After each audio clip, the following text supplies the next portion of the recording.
Good morning, students. Welcome to you in online study class diamond public school घरबरा। आज हम लोग tense में पास्ट कंटिन्यूअस पढ़ेंगे। पास्ट कंटिन्यूअस की पहचान होती है रहा था, रही थी, रहे थे, ये वाक्य अंत में आते हैं। तो अब हम देखते हैं past continuous tense. Past continuous tense अपूर्ण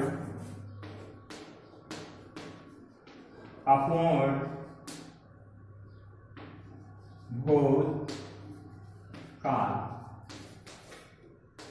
मैंने पहले ही बताया अपूर्ण उस कार्य को कहते हैं जो कार्य होता तो रहता है लेकिन कंप्लीट नहीं होता है, उसी को अपूर्ण भी कहा जाता है। तो इस तरह से पास्ट इम्परफेक्ट टेंस हम कह सकते हैं, इसको पास्ट प्रोग्रेसिव टेंस भी कह सकते हैं, past progressive tense, past imperfect tense भी कह सकते हैं इसे। तो कंटिन्यूअस मीन्स होता ही है इम्परफेक्ट। इम्परफेक्ट मीन्स अपूर्ण। अपूर्ण मीन्स जो कार्य चल रहा हो और समाप्त न हो। तो इसकी पहचान है हिंदी में रहा था, पहचान है हिंदी में पहचान है रहा था, रही थे, रही थी, रहे थे। रहा था, रही थी, रहे थे, ये पहचान है हिंदी में। और इंग्लिश स्ट्रक्चर इसका होता है अफर्मेटिव का, AFFIRMATIVE। अफर्मेटिव की स्पेलिंग स्टूडेंट्स बहुत रॉन्ग करते हैं, इसलिए मैं बोलता हूं AFFIRMATIVE। Affirmative sentences. Affirmative sentences का स्ट्रक्चर होता है subject plus was were, subject plus was were plus MB4 plus object plus full stop, या अदर वर्ड के बाद फुल स्टॉप होगा। सब्जेक्ट होगा, was were होगा, MB4 यानी ING फॉर्म चौथा फॉर्म में वर्ब का, और उसके बाद ऑब्जेक्ट होगा। इसके बाद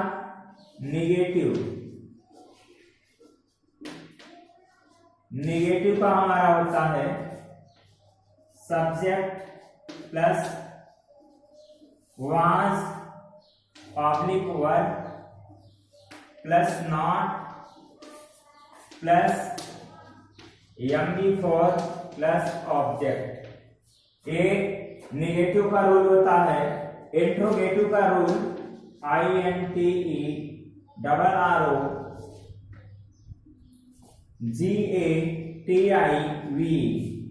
INTERROGATIVE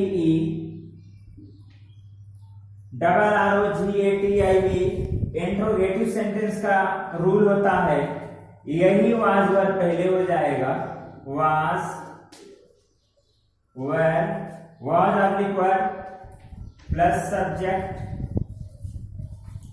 plus was were oblique subject plus was were oblique subject. Subject के बाद हम क्या लिखेंगे, MB4 plus object plus question mark.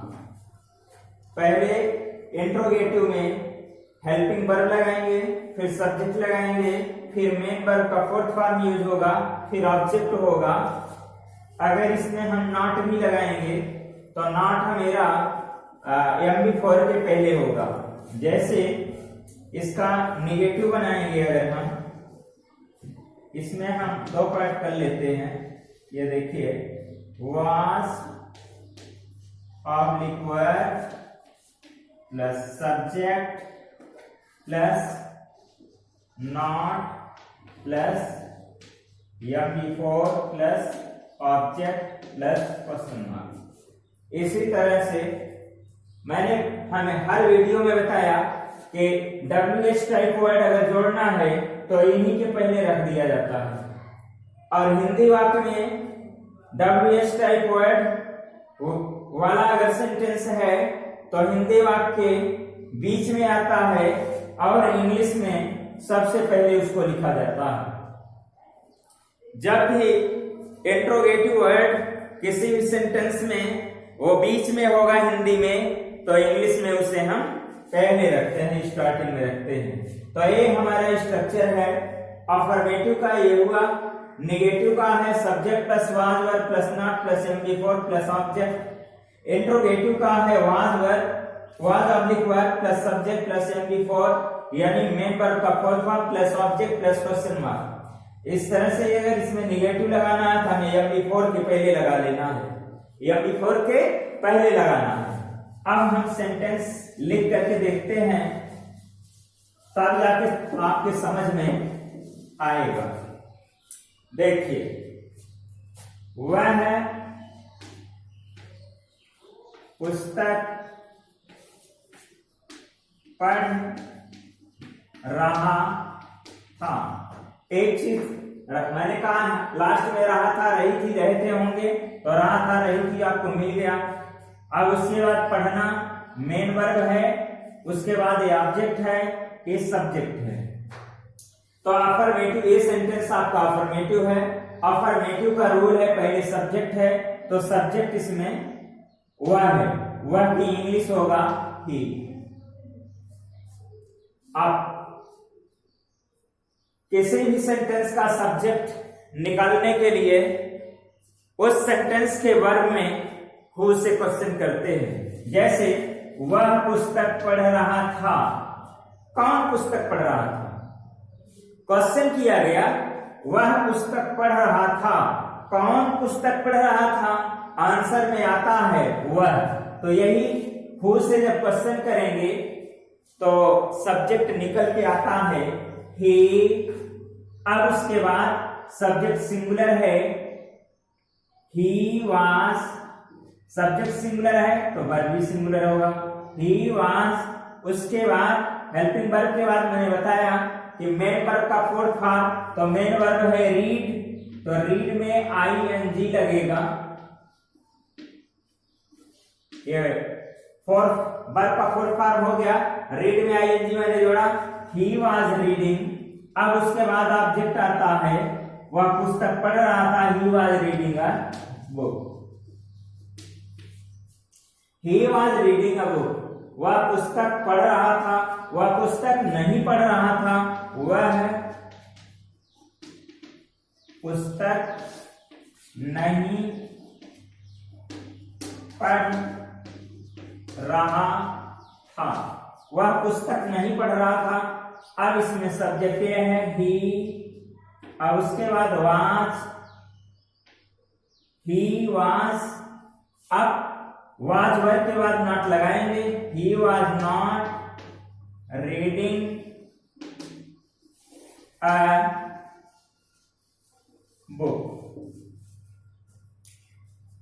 क्या वह पुस्तक पढ़ रहा था? क्या वह पुस्तक पढ़ रहा था? लास्ट में क्वेश्चन मार्क। अब आपका इंट्रोगेटिव वर्ड पहले है तो हम हेल्पिंग वर्ब से शुरू करेंगे। हेल्पिंग वर्ब वह होगा वाज वर्ब में जो सब्जेक्ट होगा। सब्जेक्ट हमारा सिंगुलर है तो हम इसमें वाज लगाएंगे। Was he reading a book, was he reading a book। इस तरह से अगर हम क्वेश्चन वर्ड बीच में हिंदी में रखते हैं तो उसकी इंग्लिश हमको पहले लिखना पड़ेगा। जैसे वह कहाँ जा रहा था, वह कहाँ जा रहा था। अब हमारा इंट्रोगेटिव वर्ड है कहाँ, एक बीच में आया है, हमको सबसे पहले इसकी इंग्लिश लिखना होगा। वेयर, क्या है, वेयर, वेयर। अब हमको इसके बाद सब्जेक्ट लिखना है, लेकिन सब्जेक्ट से पहले वाज वर लिखना है, तो वाज वर इसके पहले लिखेंगे। सब्जेक्ट सिंगुलर है तो इसमें सिंगुलर के साथ वाज का प्रयोग होगा, वेयर वाज। अब उसके बाद सब्जेक्ट ही, उसके बाद मेन वर्ब जा रहा, going, where was he going, where was he going. अब इसमें क्वेश्चन मार्क लगा दिया। अब एक बात निकल के आई इसमें, वेयर वाज ही गोइंग, वह कहां जा रहा था, इसमें ऑब्जेक्ट नहीं है, ऑब्जेक्ट इसमें नहीं है। नहीं तो हम ऑब्जेक्ट लिखते, ऑब्जेक्ट है ही नहीं, इसलिए वर्ब के बाद मैंने क्वेश्चन मार्क लगा दिया।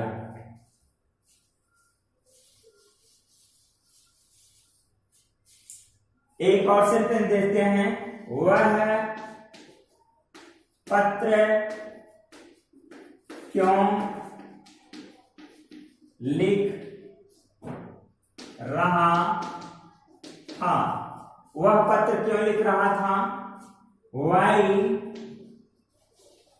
अब इसमें सब्जेक्ट सिंगुलर है, इसलिए क्या लगेगा, वाज, वाई वाज। उसके बाद सब्जेक्ट ही, वाई वाज ही। अब लिखना की इंग्लिश राइट होता है, आईएनजी लगाएंगे, राइटिंग हो जाएगा, वाई वाज ही राइटिंग,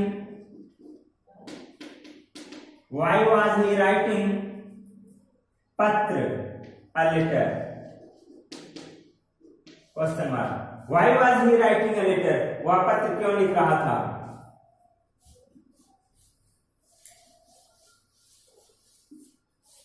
मैं खेल रहा था, आई वॉज प्लेइंग, मैं क्रिकेट खेल रहा था। सबसे पहले सब्जेक्ट आई, आई के साथ वाज का प्रयोग होता है। आई के साथ किसका प्रयोग होता है, वाज का। आई वाज प्लेइंग,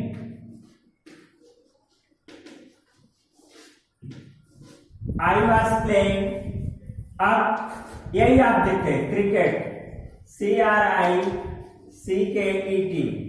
हमेशा लोग गलती करते हैं, क्रिकेट मैंने बताया था कि कोई भी गेम हो, गेम के पहले किसी भी आर्टिकल का प्रयोग नहीं करते हैं। तो बहुत सारे लोग द का प्रयोग एकदम बेझिझक लगा देते हैं, तो ऐसा न करिएगा। I was playing cricket, full stop हो गया। I was playing cricket. अगर मैं क्रिकेट नहीं खेल रहा था, I was not playing cricket. क्या मैं क्रिकेट खेल रहा था, was I playing cricket, was I not playing cricket, why was I playing cricket. तो इस तरह से हम अनुवाद कर सकते हैं। तो सबसे पहले रूल पर ध्यान दीजिए। अब इसके बाद ये निकल के बात आई, ही सी इट, आई, और सिंगुलर सब्जेक्ट के साथ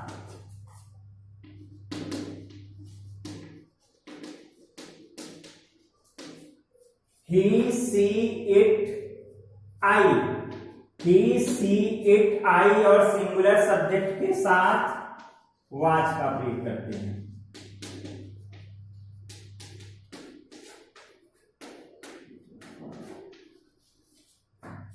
he see it आई और सिंगुलर सब्जेक्ट के साथ वाज का प्रयोग करते हैं। नंबर 1 हो गया ये। नंबर 2 वी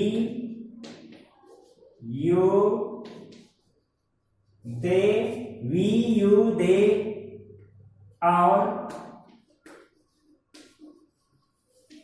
प्लूरल सब्जेक्ट के साथ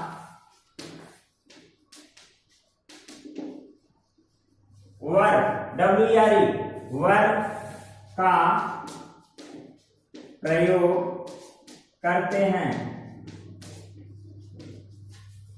बहुत सारे बच्चे जो अक्सर ग्रामीणांचल के होते हैं, गांव में पढ़ते हैं, वे WRE को वेयर पढ़ते हैं, WERE को वेयर पढ़ते हैं, WHERE को हेयर पढ़ते हैं। एक गलत प्रोनाउंसिएशन है। गलत प्रोनाउंसिएशन थोड़ा अभ्यास करना चाहिए, प्रैक्टिस करना चाहिए और इससे बचना चाहिए। तो ये वर्ब है WRE का प्रयोग करते हैं। वी यू दे और प्लूरल सब्जेक्ट के साथ वर्ब का प्रयोग करते हैं। इस तरह से अगर ये दोनों बातें और जितने आपको स्ट्रक्चर लिखाई गई, आपका हिंदी में पहचान आना चाहिए। उसके बाद तुम्हारा जो स्ट्रक्चर लिखाया गया वे तुम्हें आना चाहिए। स्ट्रक्चर के बाद अगर ये दोनों बातें तुम्हें आ रही हैं तो तुम आसानी से ट्रांसलेट कर सकते हो, अनुवाद कर सकते हो।